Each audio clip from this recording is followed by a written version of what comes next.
मग आता पुढील आव्हानं काय आहेत?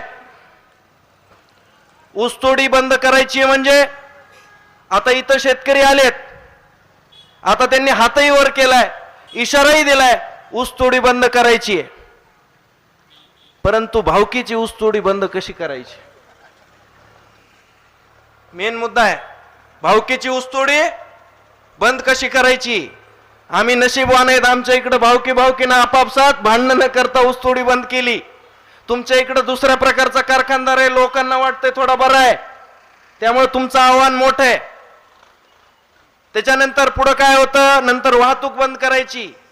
ट्रॅक्टर कोणाचे? भावकीचेच, शेतकऱ्यांचे. गावामध्ये ट्रॅक्टर अडवता येतील का? एक लाईव्ह जाऊ द्या, काही नाही, आम्ही हे केलेलं आहे, केसेस भानगडी चट झालेल्या आहेत. शेतकरी गावातले अडवू देतील का? नाही. तीर्थपुरीचं ट्रॅक्टर घनसांगवीचा आंबडला तिसऱ्या चौथ्या गावात गाठावं लागते. चेक नाके तयार करावे लागतात, त्या ठिकाणी मोठे मोठे लाकडं घेऊन बसावं लागते. काही वेळेस तर डॉक्टर साहेब आम्हाला चंबळचे डाकू म्हणायला लागले होते, लोक म्हणायला म्हणले काहीच ठेवेना झाले ते. तर गोष्ट अशी पुढे सरकते आणि मग कारखानदार एक एक डाव टाकायला चालू करतात.